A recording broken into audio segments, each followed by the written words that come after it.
Okay, this is going to be a fairly short and concise tutorial that's going to talk about just two things. One is the score graphic, and the other is how to ensure that the picture that you believe you're shooting, that is the activity on the ice, to ensure that it's going out to your viewing audience. Alright, so what we do is we break down the software into two sections. And those sections are the sources along the bottom here. These are the items that you're using to make your broadcast with.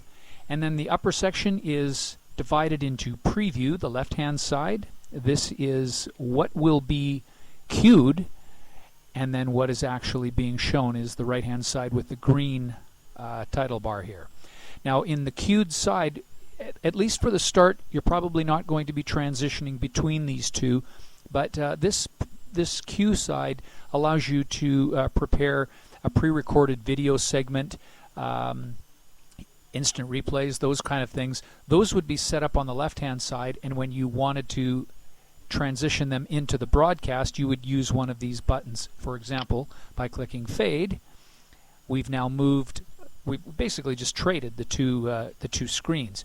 The only problem is all your audience is seeing right now is just a scoreboard and a bunch of black space.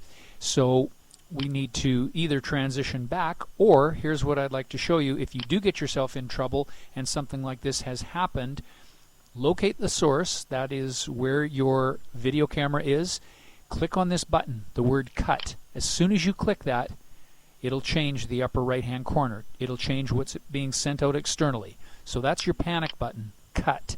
So if you ever do find yourself in an odd situation, somebody says, hey, we're not seeing video, we're just getting maybe a looping replay, or in this case just a score graphic, just find your video, click the word cut.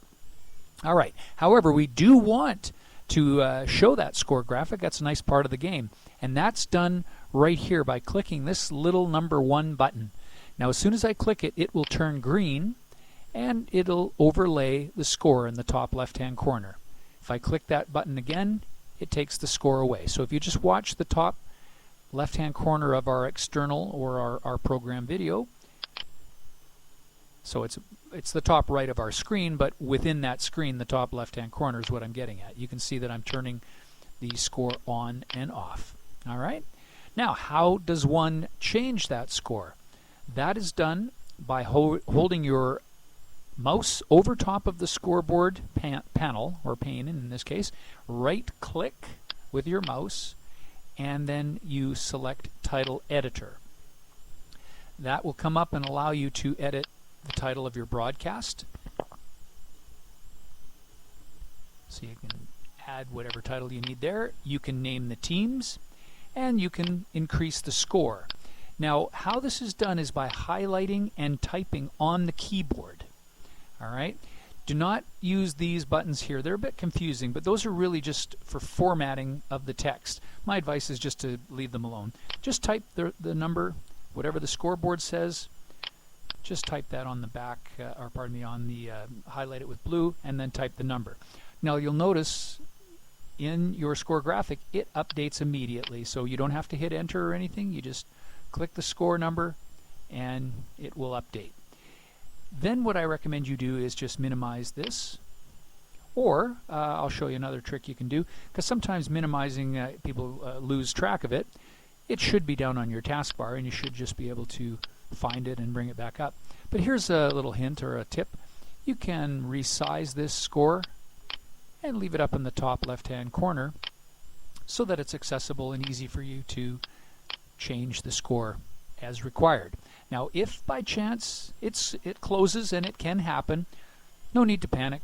You just go back to the scoreboard where you see it in the sources panel, right-click with your mouse, and bring it back up. That's all there is to it. So that's how you get yourself out of a jam with the cut button. If you find that for some reason you're only showing a black screen, that's your panic button, and overlay your score right there. Have a good broadcast. If you have any questions, don't hesitate to give us a call.